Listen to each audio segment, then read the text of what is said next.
Hello, my dear students. Welcome back to our YouTube channel the problem hunt. आपका बहुत बहुत स्वागत है आपके अपने study channel the problem hunt में। मैं आपका टीचर अवनीश और ये आपके यूनिट 1 का तीसरा वीडियो है। इससे पहले मैंने 2 वीडियोज में सेल के एसेंशियल पार्ट्स तक के टॉपिक को कवर कर लिया है और आज हम लोग पढ़ने वाले हैं सेल ऑर्गेनल के बारे में। तो जिन बच्चों ने वो 2 वीडियो नहीं देखे हैं, आप प्लीज़ जाकर उन 2 वीडियोज को देख लें ताकि ये वाला वीडियो आपको बहुत ही आराम से और मज़े से समझ में आ सके। तो आइए आज जान लेते हैं कि सेल ऑर्गेनल क्या होता है। What is a cell organelle? Organelles are the minute microscopic structure present in cytoplasm which perform a specific function for the survival of cell। या एक और डेफिनेशन समझ लेते हैं। Organs are the specialized and membrane bound structures present in a cell which perform a specific function। इसे आसान भाषा में कुछ इस तरह समझ सकते हैं, जिस प्रकार हमारे बॉडी या शरीर में ऑर्गन्स काम करते हैं उसी प्रकार से सेल ऑर्गेनल जो होता है वो सेल के अंदर प्रेजेंट बहुत ही छोटा, सेल खुद माइक्रोस्कोपिक है, उसके अंदर भी बहुत ही छोटे माइक्रोस्कोपिक मेम्ब्रेन बाउंडेड स्ट्रक्चर्स जो कि कुछ खास फंक्शन परफॉर्म करते हैं और इन्हीं के खास फंक्शन परफॉर्म करने से सेल अपना लाइफ सस्टेन कर पाता है, यानी सेल लिविंग रह पाता है। तो इसे और सिंप्लीफाई करके समझते हैं। जिस तरह से हमारे बॉडी में ऑर्गन्स हैं जैसे heart, liver, kidneys and so on, उसी तरह से सेल के अंदर ये छोटे छोटे ऑर्गेनल्स प्रेजेंट हैं जो कि एक स्पेसिफिक फंक्शन परफॉर्म करके सेल को जीवित रहने में मदद करते हैं और उनके सारे फंक्शंस को परफॉर्म करने में सेल की मदद करते हैं। अगर बात की जाए प्लांट सेल और एनिमल सेल में, तो ऑलमोस्ट सारे सेल ऑर्गेनल्स सेम होते हैं, कुछ एक दो को छोड़कर। तो आइए स्टूडेंट्स अब देख लेते हैं कुछ मोस्ट इंपॉर्टेंट सेल ऑर्गेनल्स को। यहाँ देखिए, यहाँ मैंने सबसे पहले लिखा है mitochondria. They are the powerhouse of cell. Mitochondria को सेल का पावर हाउस कहा जाता है। They produce energy in the form of ATP through cellular respiration. Mitochondria को सेल का पावर हाउस कहा जाता है। क्यों? क्योंकि यही एनर्जी मॉलिक्यूल्स को बनाते हैं, यही वो साइट है, यही वो जगह है जहां पर सेल में एटीपी बनता है। What is ATP? Adenosine triphosphate. ये एक एनर्जी कैरियर मॉलिक्यूल है जिसके बारे में हम लोग क्लास 9 में पढ़ चुके हैं। तो आइए थोड़ा माइटोकॉन्ड्रिया को देख लें स्ट्रक्चर वाइज वो कैसा होता है। कुछ ऐसा दिखता है, मेम्ब्रेन बाउंडेड। इसके अंदर ऐसे स्ट्रक्चर पाए जाते हैं। इन्हीं स्ट्रक्चर में ऑक्सीजन और ग्लूकोज को तोड़कर एनर्जी मॉलिक्यूल एटीपी बनाया जाता है। इसीलिए माइटोकॉन्ड्रिया को पावर हाउस ऑफ सेल भी कहते हैं और इसी एनर्जी मॉलिक्यूल के मदद से हम लोग अपना सारा फंक्शन परफॉर्म कर पाते हैं, यहीं से हमें एनर्जी मिलती है। माइटोकॉन्ड्रिया के बाद मैंने लिखा है इंडोप्लाज्मिक रेटिकुलम। इंडोप्लाज्मिक रेटिकुलम एक नेटवर्क ऑफ मेम्ब्रेन होता है।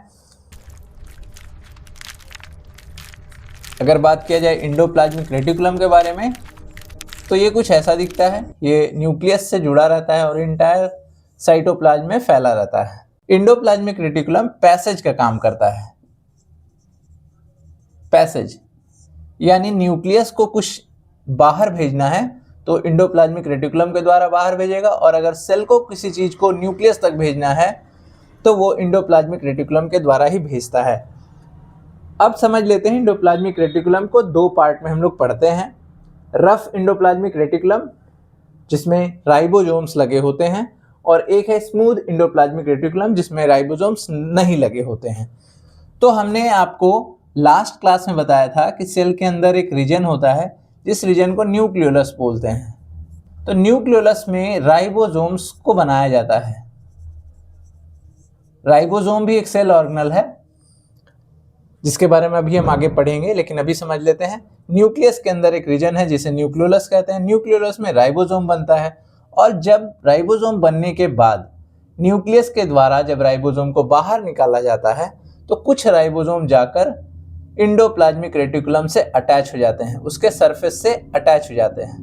उन्हीं रीजन्स को, जैसे इन रीजन्स को जहां पर इंडोप्लाज्मिक रेटिकुलम पे राइबोसोम्स लगे हुए हैं या चिपके हुए हैं, इन्हीं regions of endoplasmic reticulum is called rough endoplasmic reticulum.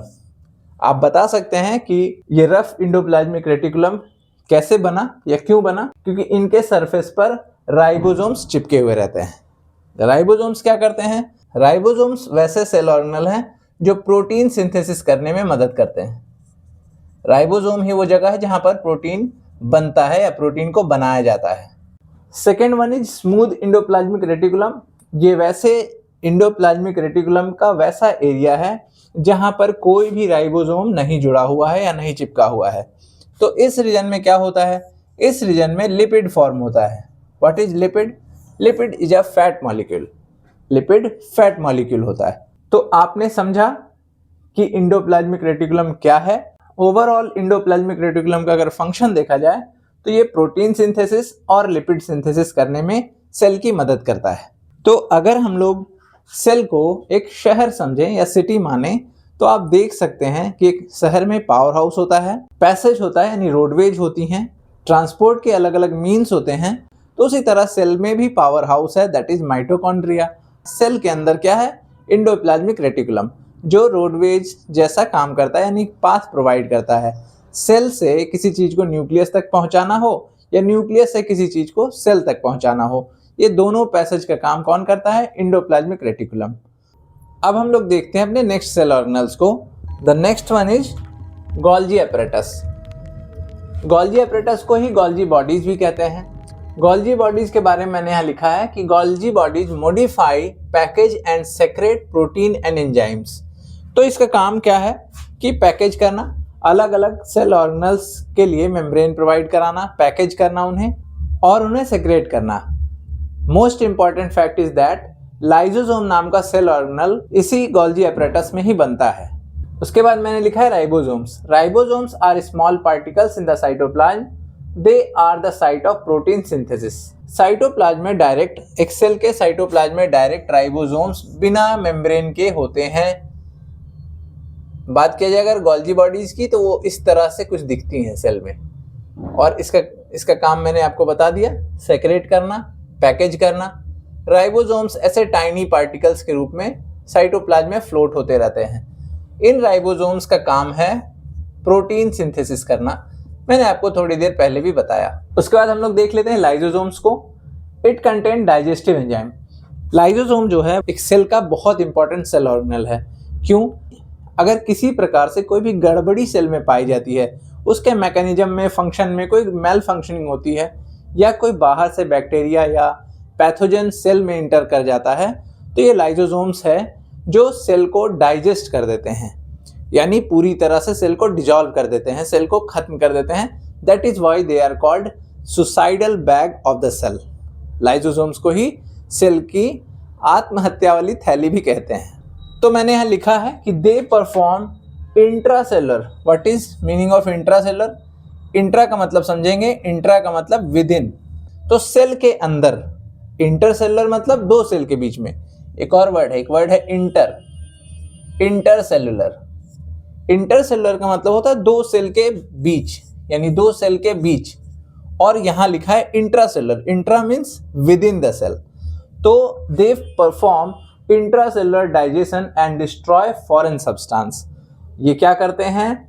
ये किसी भी सेल के अंदर किसी भी तरह की गड़बड़ी होने पर या फॉरेन सब्सटेंस आने पर पूरे सेल को ही डाइजेस्ट कर देते हैं। That is why they are called suicidal bag of the cell. Golgi body के बारे में एक इंपॉर्टेंट फैक्ट ये भी है कि जिस तरह से एनिमल सेल्स में गोल्जी बॉडी या गोल्जी एपरेटस होता है, उसी तरीके से प्लांट सेल में पैकेजिंग के लिए, सेक्रेशन के लिए जो सेल ऑर्गेनल है उसे डिक्टियोसोम्स कहा जाता है। और next cell organelles is centrosomes. Centrosomes क्या होता है? मैंने यहाँ लिखा है region surrounding the centrioles located near nucleus. Nucleus के पास कुछ ऐसे, एक्चुअल में ये दो ट्यूब्यूल्स होते हैं, छोटे छोटे ट्यूब लाइक स्ट्रक्चर, जो कि आपस में 90 डिग्री के एंगल पे स्ट्रक्चर्ड होते हैं। इनको और अगर देखा जाए या माइन्यूट स्टडी की जाए तो ये और छोटे छोटे ट्यूब से मिलके बने हैं, और इन्हीं रीजन को, इस रीजन को जहां ये दो ट्यूब पाए जाते हैं न्यूक्लियस के पास या न्यूक्लियस के सराउंडिंग, इसी रीजन को हम लोग सेंट्रोसोम्स कहते हैं। इसीलिए मैंने लिखा है region surrounding the centrioles located near nucleus. तो आइए इनके फंक्शन को समझते हैं। Initiate and regulate cell division. Cell division में सेंट्रोसोम्स या सेंट्रियोल्स के ये जो पेयर हैं ये सबसे इंपॉर्टेंट रोल प्ले करते हैं। कैसे? Forms spindle fibres with the help of aster. Aster का मतलब होता है स्टार लाइक। हिंदी में से तारक काय भी कहते हैं, तारक काय यानी स्टार के जैसा। एक्चुअल में जब सेल डिवीजन हम लोग पढ़ेंगे तो इस चीज को यानी सेंट्रोसोम्स, सेंट्रियोल्स और ये वर्ड एस्टर है इसे और भी एलोबरेटली समझा जाएगा। अभी एक छोटे से ओवरव्यू के रूप में हम लोग समझ लेते हैं कि जब सेल का डिवीजन होता है तो ये बहुत छोटे छोटे स्पिंडल फाइबर्स रिलीज करते हैं जो न्यूक्लियस को दो पार्ट में, ये जो दो सेंट्रियोल्स है, एक सेंट्रियोल यहाँ चला आता है, एक सेंट्रियोल यहाँ चला आता है, दोनों स्पिंडल फाइबर जैसे थ्रेड लाइक स्ट्रक्चर रिलीज करते हैं। जो ये ट्यूब्यूल्स हैं, ये ट्यूब्यूल्स अल्टीमेटली फाइबर्स में कन्वर्ट हो जाते हैं जिसे हम लोग स्पिंडल फाइबर कह रहे हैं, और एक स्टार जैसा यानी एक सितारे की तरह कुछ ऐसा स्ट्रक्चर प्रोड्यूस करते हैं। इसीलिए spindle fibre with the help of aster लिखा गया है। तो अब देख लेते हैं अपने नेक्स्ट ऑर्गेनल को जिसका नाम है प्लास्टिड। प्लांट्स के सेल में आखिर ऐसा क्या है जो उनको इतने अलग अलग विविड कलर प्रोवाइड करता है? जैसे पत्ते जो हैं उनके ग्रीन कलर के हैं। हम लोगों ने बचपन से ये चीज़ें पढ़ी हैं कि लीव्स के पास एक स्पेशल चीज़ होता है। क्या होता है? क्लोरोफिल, जिसकी मदद से वो फोटोसिंथेसिस करते हैं। तो क्लोरोफिल आखिर है क्या? एक कलर गिविंग मटेरियल ही तो है, यानी colour pigment. Green colour pigment is chlorophyll. तो ये पिगमेंटेशन का काम है, ये प्लांट सेल में एक स्पेशल ऑर्गेनल द्वारा किया जाता है। उस स्पेशल ऑर्गेनल का नाम है प्लास्टिड। और ये प्लास्टिड भी 3 टाइप्स के होते हैं। सबसे पहले क्लोरोप्लास्ट जो फोटोसिंथेसिस करवाता है, क्योंकि ये क्लोरोप्लास्ट क्लोरोफिल नाम का पिगमेंट बनाता है। दूसरा है ल्यूकोप्लास्ट। वर्ड ल्यूको मीन्स होता है वाइट और कलरलेस। हम लोग सेल्स में अपने ह्यूमन बॉडी के सेल्स में पढ़ेंगे तो ल्यूकोसाइट्स भी पढ़ते हैं। WBC को ल्यूकोसाइट भी बोलते हैं। क्यों? क्योंकि वो वाइट ब्लड सेल है। तो word leuco means white, प्लास्ट means plastid. तो ये जनरली कलरलेस वैसे प्लांट के ऑर्गन जो कलरलेस हैं, जैसे रूट्स और नीचे लोअर पार्ट्स ऑफ प्लांट, इनका मेन काम होता है स्टोरेज ऑफ फूड। तीसरा chromoplast. Chromoplast different colourful flower, colourful fruits, उनको कलर प्रोवाइडिंग पिगमेंट होते हैं। मोस्ट इंपॉर्टेंट पॉइंट ये है कि प्लास्टिड सिर्फ और सिर्फ प्लांट्स में ही पाए जाते हैं। एनिमल सेल में प्लास्टिड नहीं होता है। एक और मजेदार बात, सोचिए अगर हमारे पास क्लोरोफिल होता तो हम लोग भी फोटोसिंथेसिस कर सकते थे। क्या ये पॉसिबल है? आप लोग सोचिएगा। नेक्स्ट जो सेल ऑर्गेनल हम लोग पढ़ने वाले हैं उसका नाम है वैक्यूल्स। ये एक ऐसा सेल ऑर्गेनल है जो लिविंग नहीं होता है।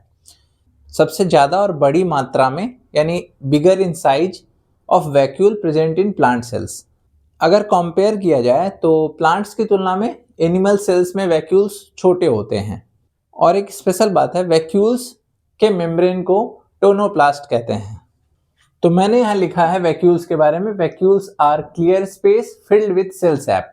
ये बात जाननी जरूरी है। उस फ्लूइड को जो वैक्यूल्स के अंदर भरा रहता है उसे हम लोग सेल सैप कहते हैं, यानी वैक्यूल्स का फ्लूइड।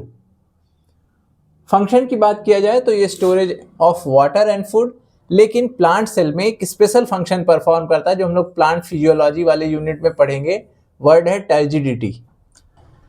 जब प्लांट सेल के वैक्यूल्स में पूरी मात्रा में यानी जितनी उसकी कैपेसिटी है, फुल कैपेसिटी के साथ अगर फ्लूइड फिल हो जाए तो प्लांट सेल को कहते हैं टर्जिड, और इसी प्रॉपर्टी को टर्जिडिटी कहते हैं। जैसे आप देखते होंगे अगर किसी प्लांट को बहुत ज़्यादा पानी मिले तो उसके पत्ते काफ़ी तने हुए लगते हैं, एकदम स्ट्रेच्ड लगते हैं, स्ट्रेच्ड, बिल्कुल ही खिंचे खिंचे से लगते हैं। और अगर उसमें फ्लूइड या पानी की मात्रा को कम कर दिया जाए तो पत्ते मुरझुराए हुए लगते हैं। तो जो तन्यता है यानी जो खिंचाव है, पत्ते में जो खिंचाव है फ्लूइड भर जाने के चलते, दैट इज कॉल्ड टर्जिड, और इसी प्रॉपर्टी को टर्जिडिटी कहते हैं।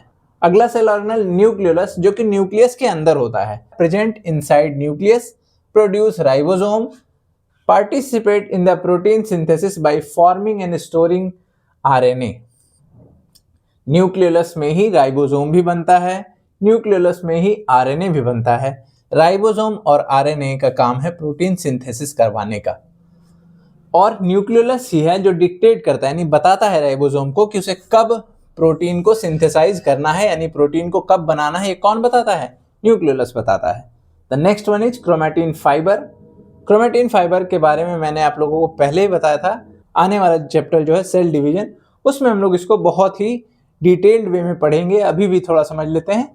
तो ये एक थ्रेड नेटवर्क होता है। इमेजिन करिए, ये एक सेल है, सेल के अंदर न्यूक्लियस, न्यूक्लियस के अंदर ऐसे thread like structure. This thread like structure is called chromatin fibre. और ये क्रोमैटिन फाइबर बना किससे होता है? हिस्टोन नाम के प्रोटीन से, हिस्टोन प्रोटीन और डीएनए। लेकिन बहुत ही इंटरेस्टिंग बात यह है कि जब सेल डिवीजन होने वाला रहता है तो यही क्रोमैटिन फाइबर जो है छोटे छोटे टुकड़ों में टूट जाता है, और यही छोटे छोटे टूटे हुए टुकड़े कहलाते हैं क्रोमोसोम्स।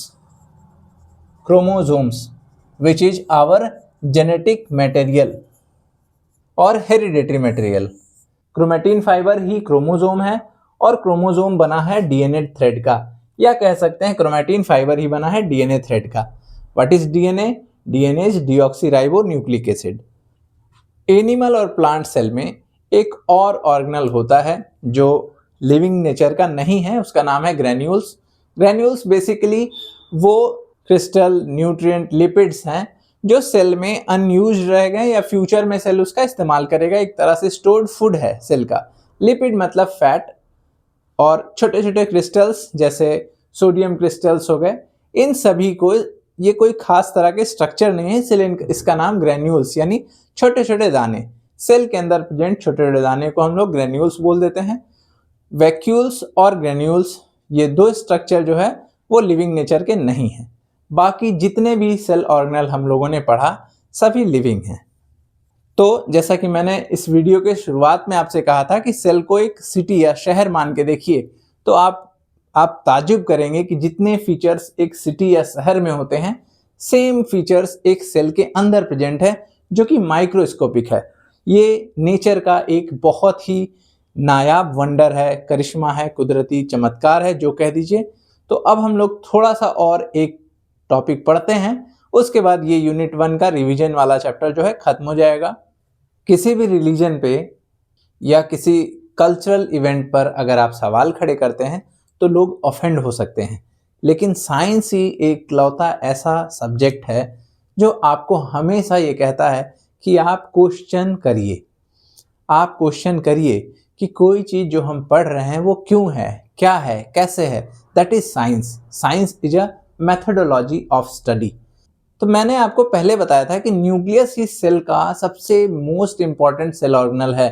तो हम ये कैसे मान ले, हम ये क्यों माने कि न्यूक्लियस ही सेल का मोस्ट इंपॉर्टेंट ऑर्गेनल है? तो इसे एक बहुत ही खूबसूरत एक्सपेरिमेंट से प्रूफ किया गया है। वो एक्सपेरिमेंट आपके बुक में दिया हुआ है, उसे ही मैं थोड़ा यहाँ समझाने का कोशिश करूंगा।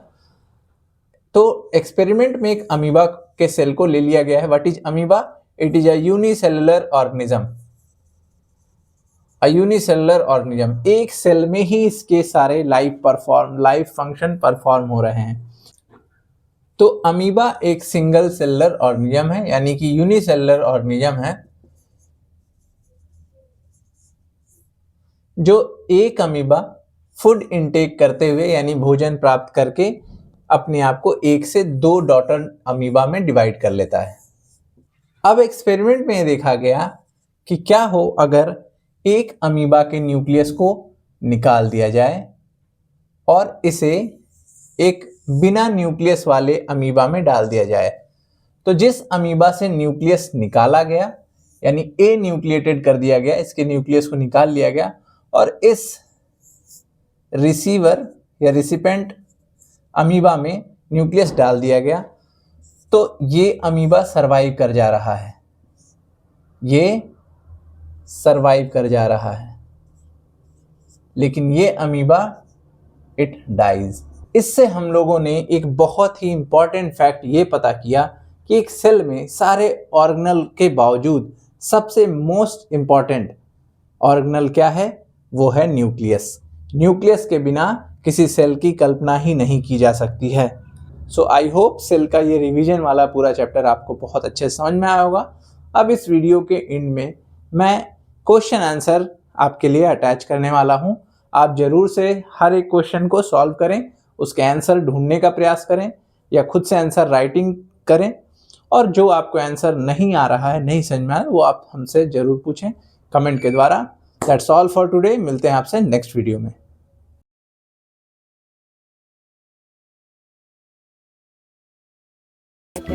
आपको साइंस इंटरेस्टिंग लगती है तो लाइक करो, शेयर करो और चैनल को सब्सक्राइब करो। Thanks for watching.